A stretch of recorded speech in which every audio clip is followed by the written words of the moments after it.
Hello, and welcome back to the Camera Rolling Podcast. I'm your host, Ronnie, and today is Season 2, Episode 8.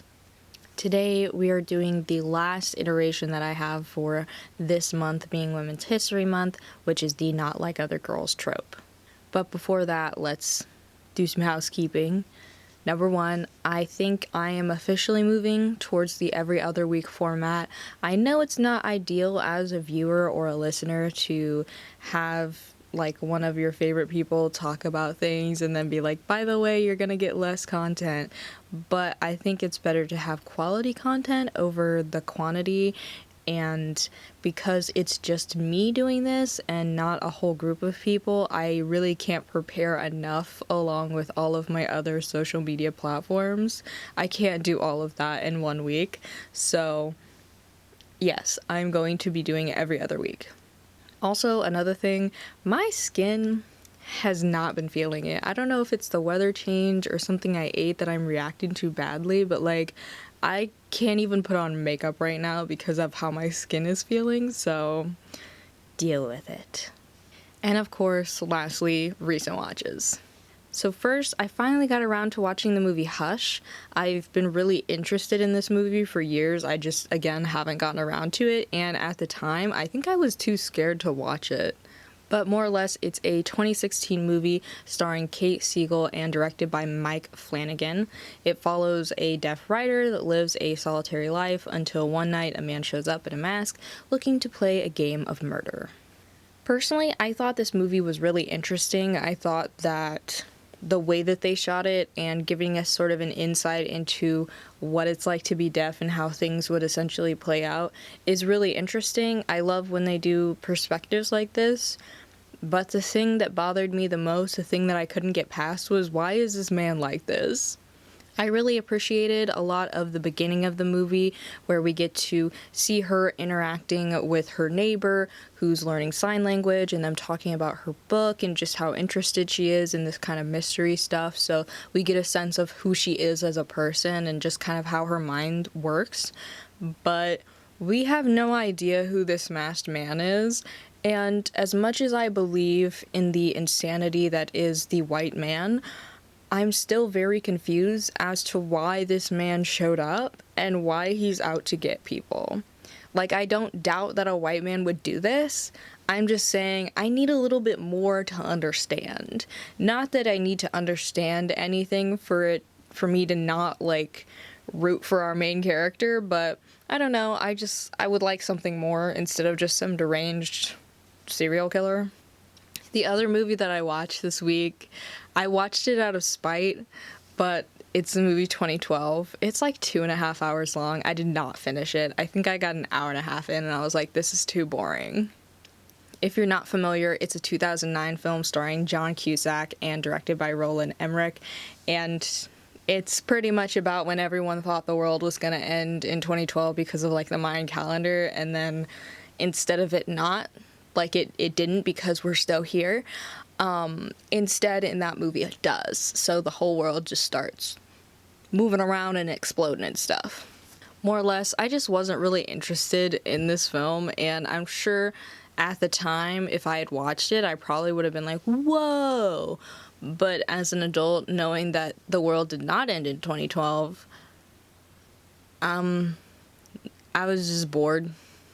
Like, I think a lot of disaster movies do this, where they take some natural disaster and then they make it a personal story about someone I don't care about, so it's really hard to be invested in a story that's about some, like, random person who's, like, gotta save their family and somehow they, like, make it. Like, I'd love to see a disaster film, and if you know any, like, you can definitely recommend, but I'd love to see a disaster film where we're just watching, like, little snippets of stories of people, but not their whole story, like, not them surviving just because they're the main character.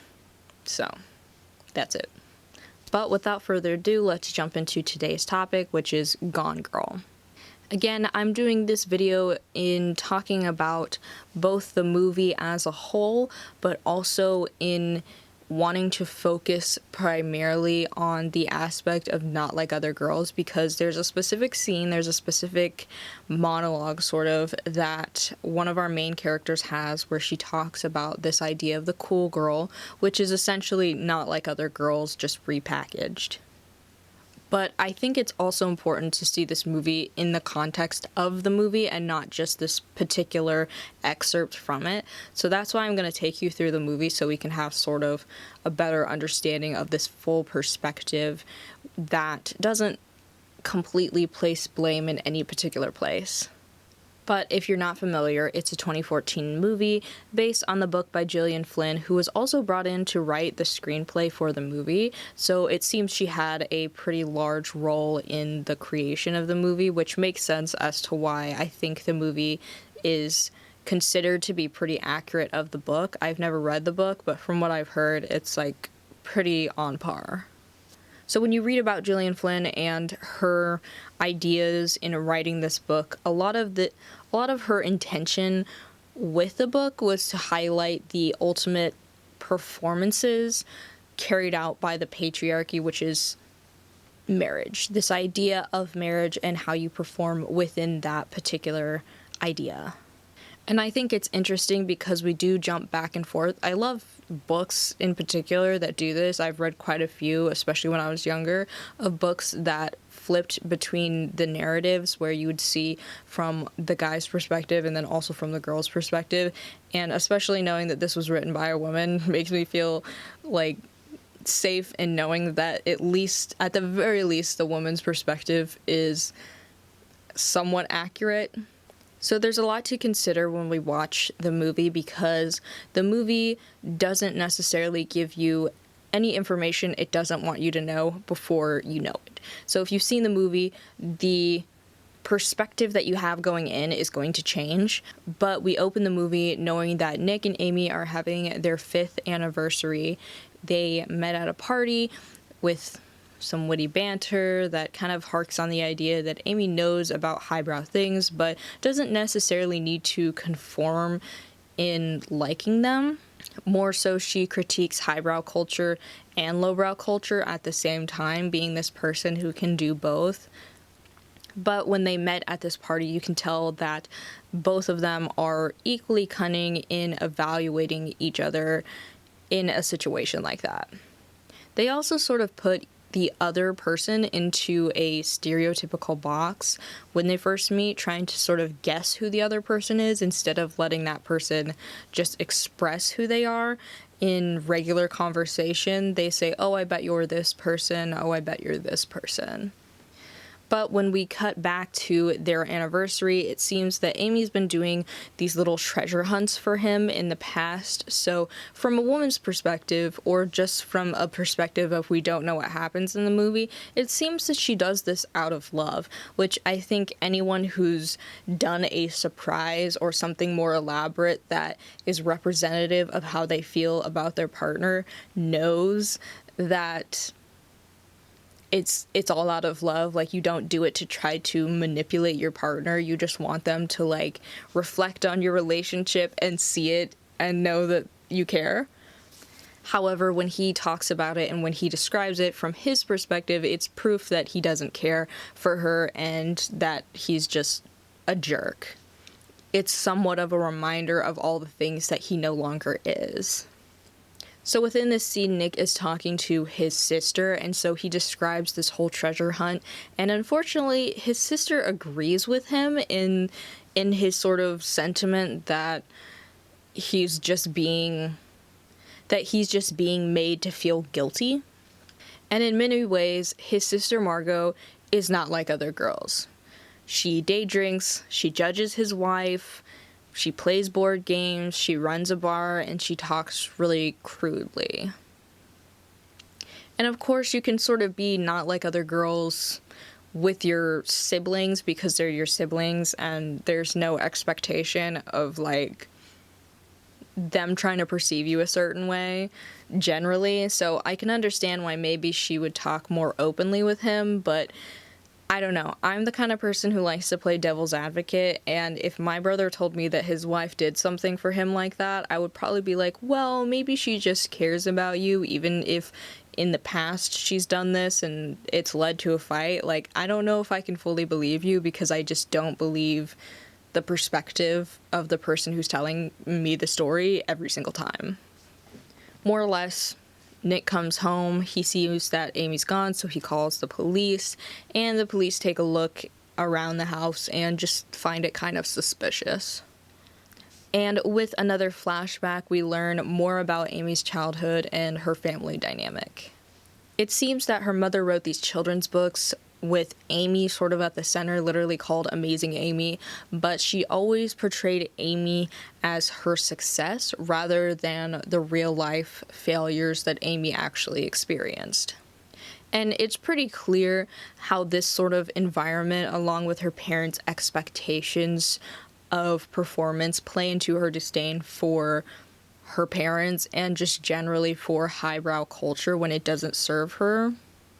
But you can also sort of see how she feels a little bit guilty for disliking them because they gave her a good life. And I think that anyone who's had a stable home environment has this feeling whenever they are upset or have some sort of riff with their own parents, because how can you be mad at somebody who put clothes on your back and who, like, took care of you in a good way and not just in, like, the least that they could do?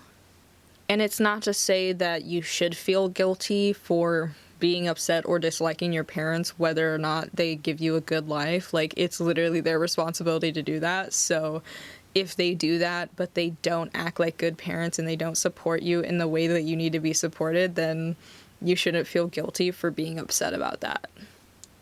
And when we do see them playing parts, we specifically see them play parts in front of other people. And he does this immediately when he, quote unquote, interviews her in front of a group of people.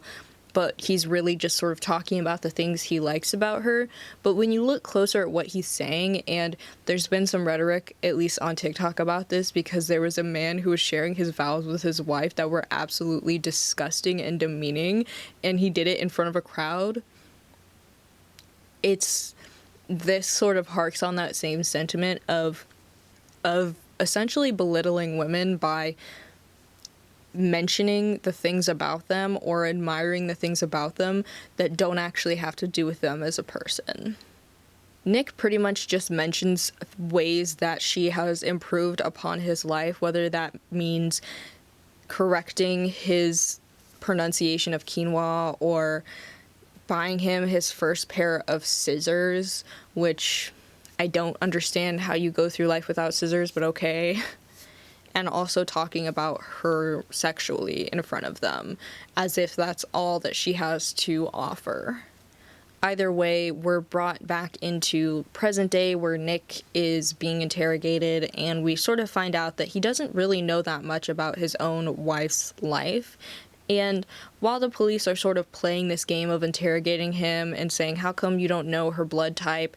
I don't know if they know that that's not really important. They're just trying to make him feel bad. But what is important is that he doesn't know who his wife's friends are, that he doesn't know what she does in her free time, and that he has no idea that when he leaves her that she doesn't just sit idly until he comes home. And I think this is another point to note in which men just sometimes don't see women as real people, like men who think that women don't have hobbies because they like shopping or they like fashion or makeup, as if those things don't take a certain amount of knowledge to be able to do well, which ultimately makes it a hobby because you have to spend time learning about those things to be able to do them well. And it's even more easy to see when they juxtapose this scene to the flashback of their first couple years of their relationship, where they were really hot and heavy, they were in sync. They're playing the roles that you can keep up for a year or even 2 years, that a lot of couples will do, is playing this role of being able to do everything in sync and being able to, enjoy one another's company, and viewing that as sort of the honeymoon stage of a relationship instead of viewing the reality of what it is, which could easily be a number of toxic things that either come to a head or you learn to deal with. But again, when we flash back to reality, Nick and his sister are talking more about the whole situation, and it really interests me, his relationship with his sister, because I don't expect his sister to lie to him, but it sucks that she says that she cares for Amy in one breath while also saying that she's a B-word.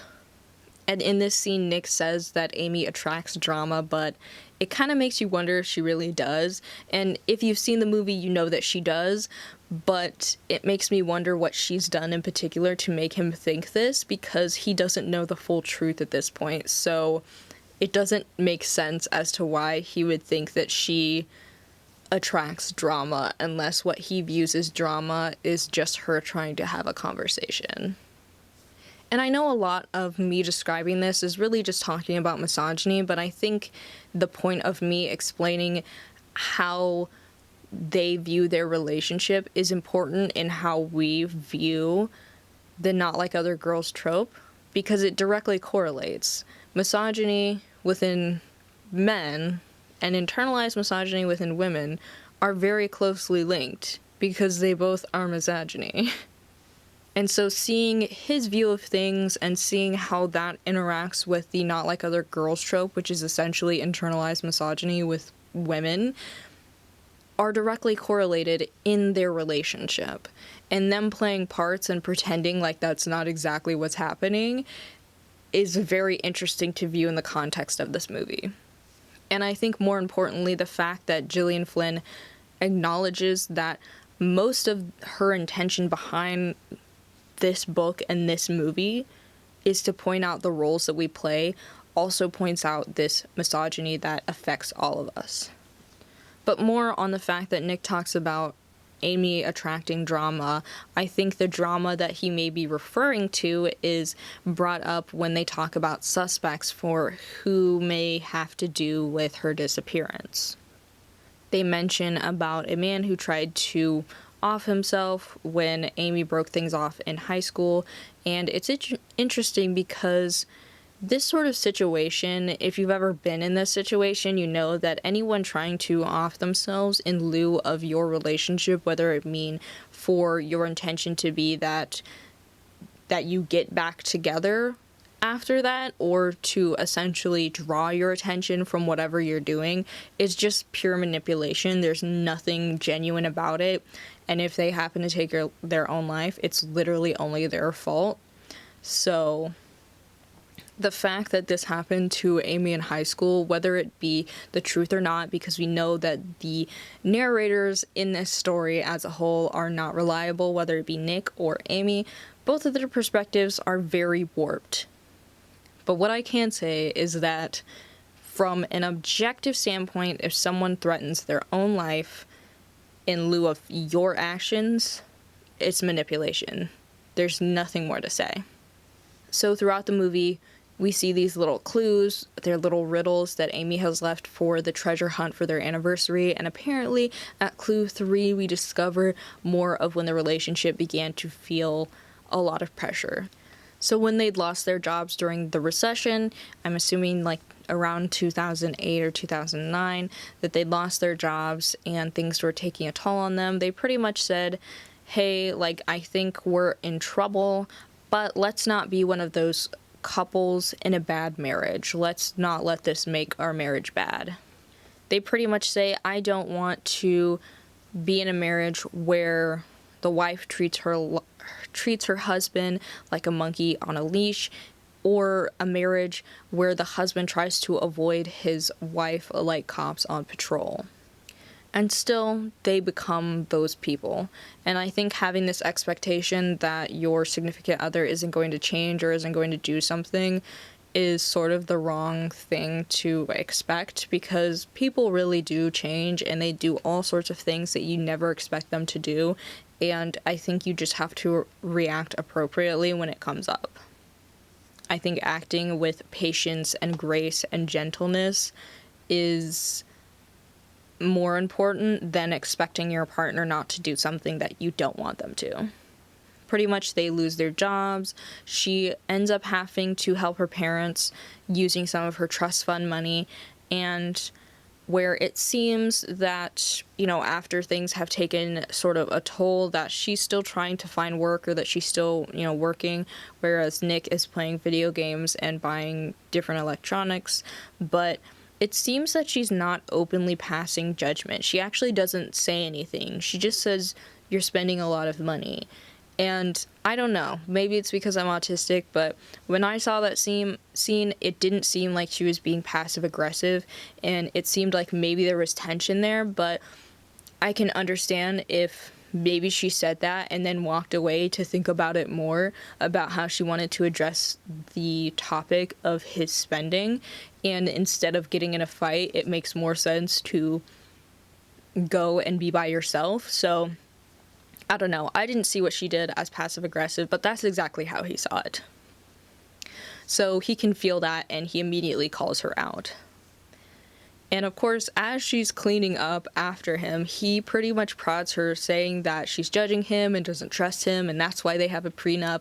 But she assures him that him making these assumptions is trying to push her in a direction she doesn't want to go. It's pushing her to be nagging and controlling, and she's trying to be supportive even if she's worried. And that's the thing that I feel like you see a lot of the time in marriages or in relationships, where someone is trying to take the time to be understanding or take the time to be caring and give another person space to exist and not start something, whereas the other person views it as something else. And instead of approaching the other person again with this openness and gentleness, they get upset and feel attacked and immediately start making assumptions that may or may not be true.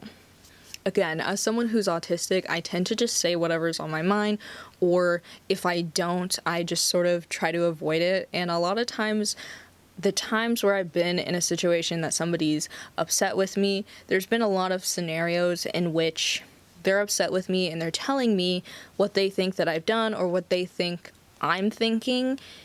And I'm always very confused because most of the time I just say what I mean. So there's nothing more behind it, and the other person thinks that there is, and it always confuses me. Especially because if I say that I'm not upset with you or I'm not mad, I genuinely mean that. And when people take that as me being mad at them, I don't understand, because I don't know how I'm supposed to get them to believe that I don't feel that way, especially when I haven't acted that way. And again, I think this is a weird communication thing that I don't know if it comes from gender roles or just neurotypical culture of not saying what you mean, or making assumptions, or thinking that someone is acting a way that they're not.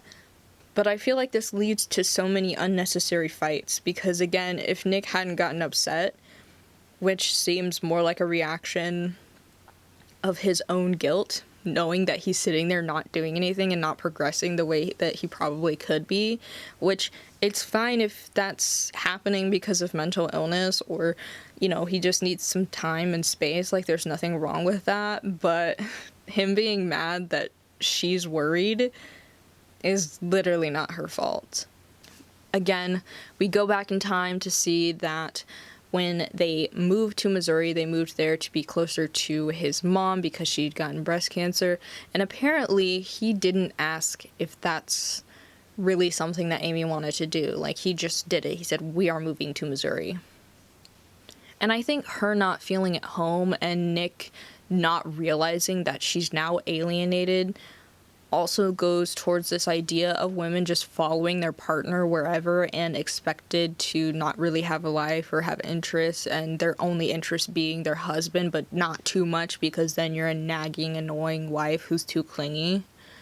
And it's really interesting to see this because, again, it has to do a lot with women being treated as objects and not as real people, so their life doesn't need to have any sort of grounding or purpose outside of their family, and that they moved thinking of what Nick's life would be like, but not what Amy's. and how his life would continue but not hers. Because in the grand scheme of things, if you look at it this way, I don't think there's anything wrong with him moving closer to his family to support his mom with breast cancer. Like, that's a good thing to do as, as a child or as someone's child. But I think the problem is him not addressing the fact that he does have his own life, which includes Amy. And so he should have asked her if they wanted to figure something out or if she would be comfortable moving back to Missouri with him. And I don't fully understand what Amy's job was. I don't really know what it was, but if you're a writer, the way that like Nick is supposedly a writer, you can live anywhere that you want to as long as you can afford it, because you can write from any location. And so him picking up and moving his life closer to a home that he knows, to a place that he knows, where he's comfortable and where he already has people supporting him is super easy. I know, because I've moved home, and it's really easy to just settle into a place where you feel comfortable. But if I had taken my significant other with me, they probably wouldn't feel comfortable, because they would either need more or less. They'd feel uncomfortable being somewhere where they don't have any friends, they don't know anyone except me. This sort of concept comes about in, I think, one of the movies that I watched for last week's episode, which was The Watcher, where she's moving to a country that she doesn't know anyone, and while she, is trying to figure that out, she is becoming completely alienated by her husband because she doesn't speak the language, but he does. He works for a company where he knows people, and he's able to connect with other people, where she doesn't have anywhere to go or anyone to see during the day. And while she does keep busy in trying to learn the language, she doesn't have any connections, and him being her only connection makes it even harder when he's involved in a whole other life that she's not involved in. And it's really unfortunate to see this happen so often, that, women get to a point in their marriage or in their relationship where they realize, I'm not doing anything except being his wife or being mom. And then when they're not those things anymore, when they don't feel like they're those things anymore, they have to figure out who they are as a person again, because they abandoned all of their individuality to exist for someone else. And I know the language that I use sort of puts the blame on the woman, but we all know that there's this societal pressure. So it's not just her making her own choices. While I know women do have some choice in it, there's a lot of women who genuinely just don't. And I think part of what adds to this conversation in particularly is the scene directly after we find out this information of just how unimportant Amy felt, which is when we discover that Nick has had a mistress this whole time, and that for over a year he has been cheating on Amy with another woman. Still, we jump back in time again, because the whole first part of the movie is showing this weird juxtaposition of she's gone and things are weird now, but here's what happened beforehand. But we jump back to find that Nick's mom had passed away, and afterwards they ended up selling Amy's brownstone, and then Amy used the rest of her trust fund money to buy Nick a bar, and it's called The Bar. He and his sister own it, and that's sort of where they hang out and talk and whatnot. And at this point, it seems that she's pretty much sacrificed almost every part of her individuality that was separate from her marriage to Nick. She's given up her home in New York. She's literally given up her home in selling it. She's given up her trust money in buying the bar and also helping her parents. And she essentially had to give up on her career. But again, that has more to do with her losing her job. But I'm assuming that the job that she had is not an easy one to just transfer to another location or something. if you've seen the movie, you know this is the part where you have to question Amy's reliability in her being the narrator, because she starts to describe how they became very distant and Nick was only using her to essentially get off. He wasn't spending time with her and pretty much dismissing her in any arguments that she tried to bring up. And specifically when she tried to bring up having a baby, to give her more of a purpose in a place, where she was essentially losing purpose. And while, again, we know that her retelling of these events is known to be inaccurate in order to manipulate the audience and the police, it's believable that this could happen because it literally does. And like I said before, oftentimes women lose themselves in a relationship, and as soon as they try to make a change that would create a new path for them or more purpose for them, their husbands get upset that things aren't remaining stagnant because, as far as they can tell, everything is great for them. But they don't realize that while their husband has the freedom to interact with coworkers and friends every day and build networks of connection to feel a larger sense of purpose within their community, their wife only has one purpose, and it's to be an object. Which goes to show it doesn't matter what your personality is to a man. If he sees you as an object, that's all you're ever going to be. So as the story begins to unravel some more, it's important to note that much of our understanding of Amy before the big reveal now has to come from Nick's perspective as he deals with becoming a suspect.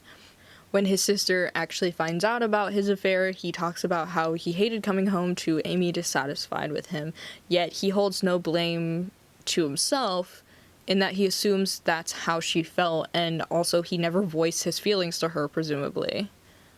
More or less, we get more of the story. There's a vigil, and Nick is sort of, talking about Amy, but then immediately he's like, oh, I didn't do any of this, But in this vigil scene, one of the neighborhood ladies comes out to say that, hey, she was pregnant and you killed your wife. Because everyone thinks that at this point. And the police tell him, yeah, the evidence is not stacking up, and it looks like you did this. Was she pregnant? And he's like, I don't know. So...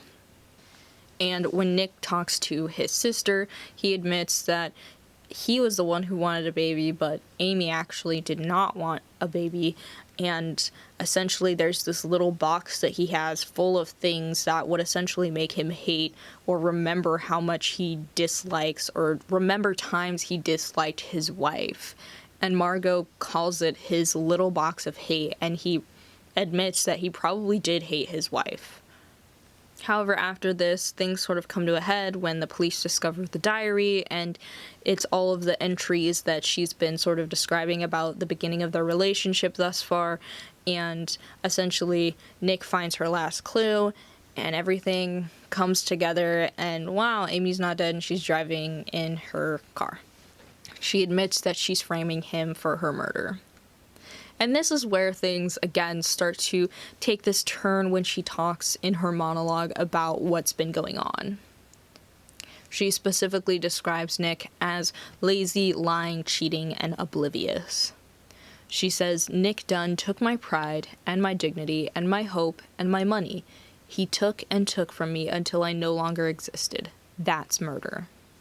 And of course, there's a lot of lines in this movie that feel like they're from a book that are really, poignant. And so it's hard to kind of, take each of them as is and try to really go hard on each individual thing. But I do think that this quote is interesting in the sense that it fully reflects the way that relationships can be, where they just end up taking a lot of your identity from you. And unfortunately, I can, personally vouch for this and say that, yes, relationships can literally take your identity from you.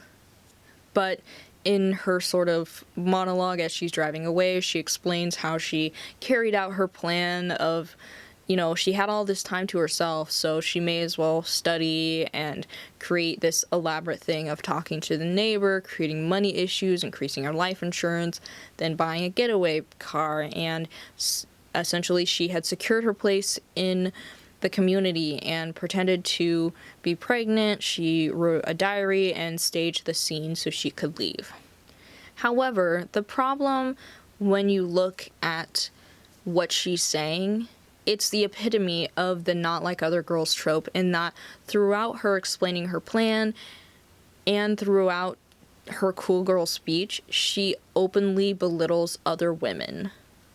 She still sees herself as not like other girls, which in this case is true, but like in a bad way, because she like is trying to frame someone for a crime, but you get what I mean, in that she wants to other herself from women no matter what.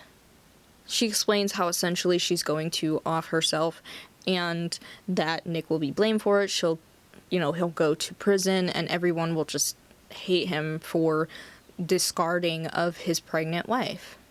But then we get to her cool girl speech, and I'll read a good portion of it, and if I have anything to say in the middle, I will talk about it. She says, "Nick and Amy will be gone, but then we never really existed. Nick loved a girl I was pretending to be. Cool girl. Men always use that, don't they? As their defining compliment. She's a cool girl. Cool girl is hot. Cool girl is game. Cool girl is fun. Cool girl never gets angry at her man. She only smiles in a chagrined, loving manner and then presents her mouth for effing." And I think that what the cool girl trope really harks on, and really ends up when you get down to the nitty-gritty, besides the internalized misogyny, is that no matter what, you can be a cool girl, but you'll still always be playing a role. So whether you play the role of being the really girly, vain makeup wearer who like gets a bunch of guys' attention but has nothing going on in her head, like what people seem to not like, whether you have that going for you, or if you are into sports and drink beer and do guys' things but you can never impede on their own masculinity, you still end up being an object. You still end up being a woman. You still end up being this other person that has no agency. To continue, she likes what he likes, so evidently he's a vinyl hipster who loves fetish manga. If he likes Girls Gone Wild, she's a mall babe who talks football and endures buffalo wings at Hooters. When I met Nick Dunn, I knew he wanted a cool girl, and for him, I'll admit I was willing to try. I waxed, I drank canned beer watching Adam Sandler movies, I ate cold pizza and remained a size 2. I blew him semi-regularly, I lived in the moment, I was game. I can't say I didn't enjoy some of it. Nick teased out of me things I didn't know existed, a lightness, a humor, an ease. But I made him smarter, sharper. I inspired him to rise to my level. I forged the man of my dreams. And this little section is another great moment to just kind of reflect on how a lot of women really do sort of change themselves, and not in the sense that there's some women who literally change themselves and pretend to like things they don't. But I'll admit that in a lot of relationships I've been in, I will be open to doing things or to exploring the things that they like, even if I know that I don't like them, just for the sake of giving them a second try. And again, I don't think there's anything wrong with that. Like, if they're into a particular game, or like, let's say they're into a particular sport that you know you're not really into, but they are really passionate about it, I understand wanting to give it another try, have them explain it to you, or just being nearby to encourage them because you want them to feel safe, you want them to feel supported, and, you want them to feel like you're there for them. But unfortunately, it almost never goes both ways. And that's the thing that I think that this sort of gets at, is that women will do all of these things, they will be game for a lot of things, but in him trying to sort of tease things out of you that you didn't know existed, that you can be sort of this lighthearted person, you sort of end up giving a lot of that good energy towards them in a way that, again, inspires them to rise to your level in a way that makes them a better person while also draining you of who you are. And when she says, I forged the man of my dreams, I take that in two different ways. In one way, a lot of women really do want a project, and so they will choose men that they see, that they pity in some capacity, as I can fix him, I can make him better, I can make him, dress how I want, I can make him talk how I want, I can sort of push him to be someone who's more approachable, to be someone who is more well-rounded, to be someone who's more cultured. But the problem is that they will do all of that to be with you, but as soon as they're with you and as soon as they get tired of you, that makes no difference. And you shouldn't waste your time doing that, because expecting something from that is like the worst kind of relationship to be in, where they feel indebted to you. So like, if you want to help somebody, help them out of the goodness of your heart, but have no expectation of them being indebted to you, i.e. them being a better person in your relationship. But you can also see it not so literally as a girl picking a project, because you can genuinely see it when it happens. It happens a lot in sort of like in religious cultures, where they feel that they should like pity other people, so they should like fix them with religion. But you can also see it in the sense that they will forge the man of their dreams by putting up with things that you shouldn't put up with, or things that don't morally align with them, in hopes that they will change later. She continues saying, we were happy pretending to be other people. We were the happiest couple we knew. And what's the point of being together if you're not the happiest? But Nick got lazy. He became someone I did not agree to marry. He actually expected me to love him unconditionally. Then he dragged me, penniless, to the navel of this great country and found himself a newer, younger, bouncier, cool girl. You think I'd let him destroy me and end up happier than ever? Again, this is another section of like the cool girl speech that just like gets me, because there's so many things happening at the same time. One, they were happy pretending to be other people. And I think, again, people do this a lot in relationships, and that's exactly what Not Like Other Girls sort of pushes, is to be this other person that maybe isn't genuine to who you are. You can like pink and still be a cool girl, and if other people don't value that in you, then maybe they're not the right people for you. And I think part of the hallmark of being the cool girl, or being not like other girls, is this expectation that you'll put up with things that other women may not. And something I do have to say that I think is super important in this speech is that when she says he actually expected me to love him unconditionally when he did this to me, for one, you shouldn't expect unconditional love from everyone. Like, there's a few situations where like it feels like it should be that way, but there's no relationship in this world that you should love someone unconditionally, because there's always a chance that you or someone else will create a divide or a gap between you and their relationship that's so far from repair that it's not worth pursuing. And same with a relationship like this, where you find out that your husband is cheating on you. You have no obligation to stay with that person. More or less, there's just so much to unpack in the cool girl monologue, because it speaks a lot to the issues that a lot of women face in hetero relationships. Being a cool girl essentially means conforming to whatever a man wants, whatever that may be.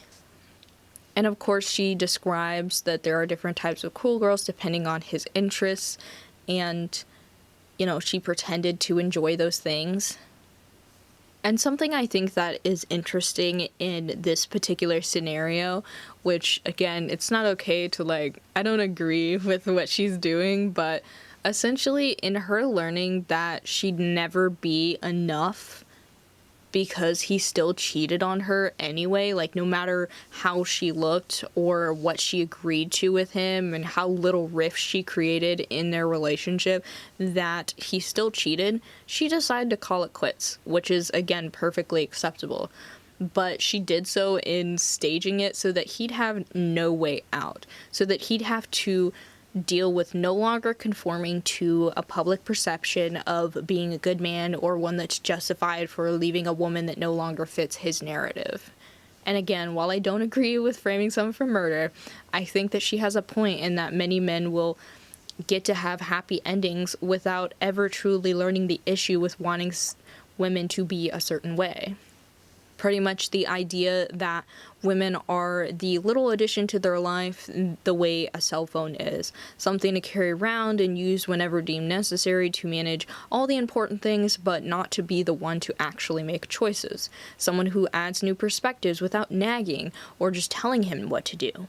Someone who encourages them, functions as a counselor or punching bag, but has no obligation to reciprocate the gentleness or care or generosity of existing for the other's benefit.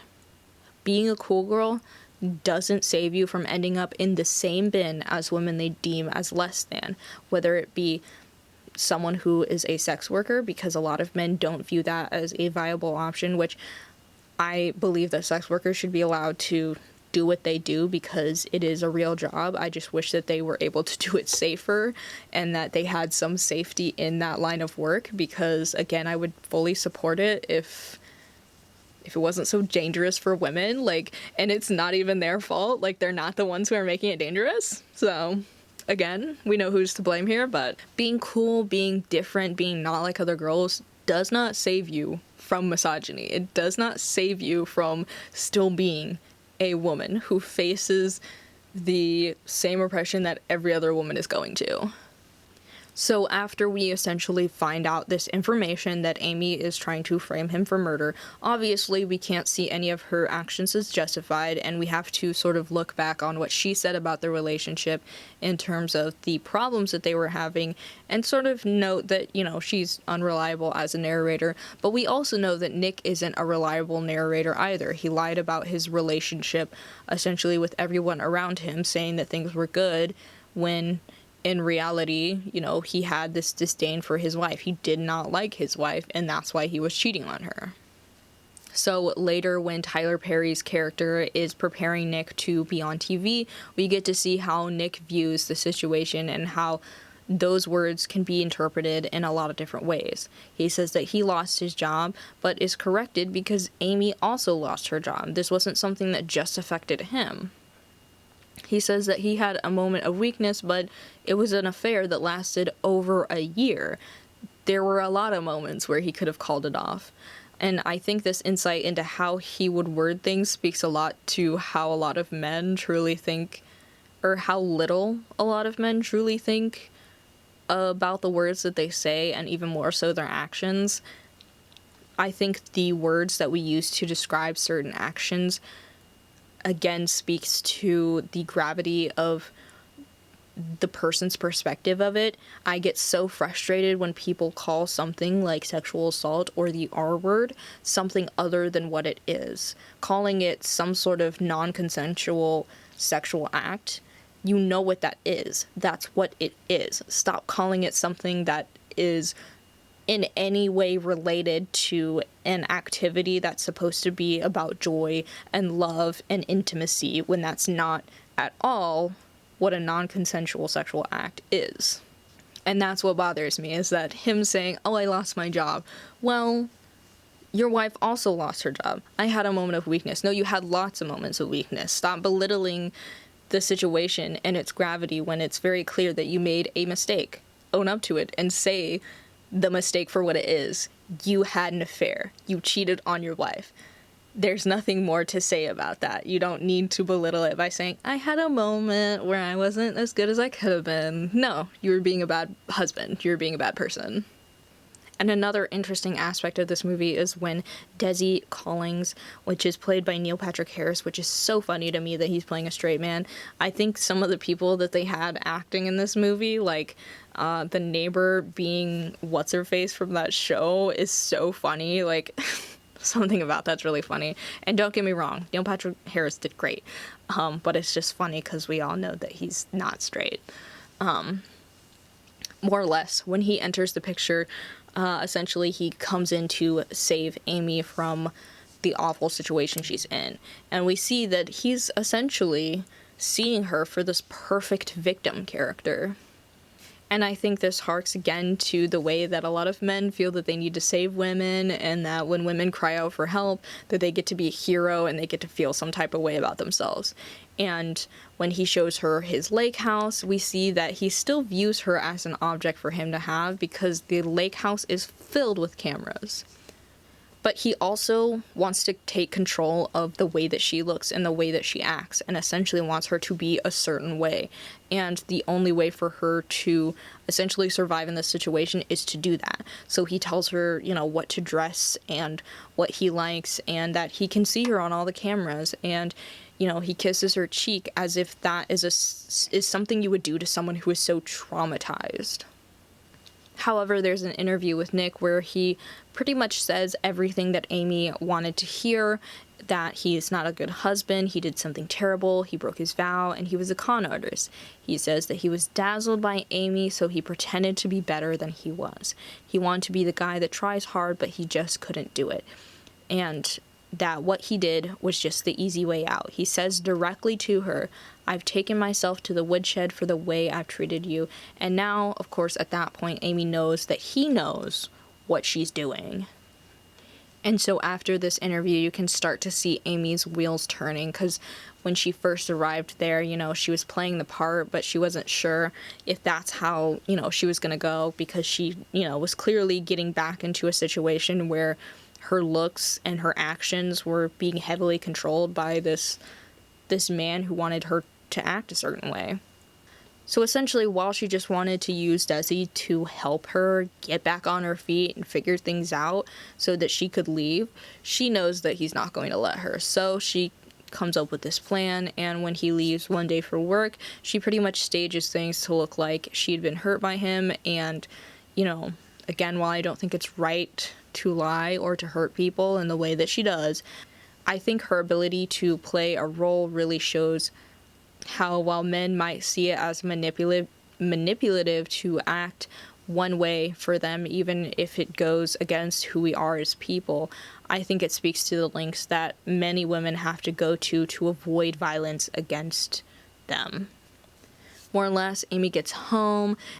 They both know what she's trying to do, and they essentially play the part of married couple who overlooks their problems but still continues to be together. However, behind closed doors, Nick is angry and he doesn't want to continue, and he wants things to end because he's seeing that she was so manipulative as to go to those lengths, and that's honestly scary if anyone ever did that to you. However, Amy admires him for saving face. She wants to keep it going. She reassures him that this is how things have always been and always will be. And even later, when they sort of reflect on how now Nick is trapped in this relationship with the other characters, Tyler Perry's character says, I don't know why I can't remember his name. I just wrote Tyler Perry's character. But he says, "You got a book deal, a Lifetime movie. You franchised the bar. You may want to thank her." Because it's very clear that this whole situation actually made them more successful. Why was he standing there like that? Which essentially speaks to how successful you can be when you pretend. And I know that sounds like awful, but it's so true in a capitalistic society that if you pretend to have a better life than you do have, people will want to believe it. And so then you can ultimately become more successful. And if you just keep pretending, then you can eventually have access to your own dreams. But later, when he says that he's going to leave her after she pretty much tells him that she's pregnant, she says, "The only time you liked yourself was when you were trying to be someone this might like. I'm not a quitter." But then he admits, why would you even want this? Yes, I loved you, but then all we did was resent each other and try to control each other and cause each other pain. Which again, I think is such a great line in this, in that he probably did love her. He probably believed that he loved her in the beginning, and that when they did sort of get into this situation of controlling one another and wanting to be a certain way, and now starting to play a part where, they have to be a certain couple for her parents, and they have to be a certain couple for everyone, who sees them outside of that, and they have to be a certain couple to each other, that it just ended up being controlling, and that it only ended up in pain. But at the same time, I think that she is right in saying that the only time that he really liked himself was when he was trying to be someone that she liked. And I think that's like a two-sided coin, you know? Like, on one hand, that's like extremely toxic and you should never try to be someone that you're not. But also, there are relationships that bring out the best in you. There are relationships that make you a better person. However, how you use that information is key. If you take the other person improving on your life or making you a better person and assuming that they mean nothing to you in any other capacity, you're just using that person. But if you value them as a person, then you would also want to see their success and you would also want to help them back. Like, there would be an equal give and take. Either way, I love this movie and this story because there's just so much going on.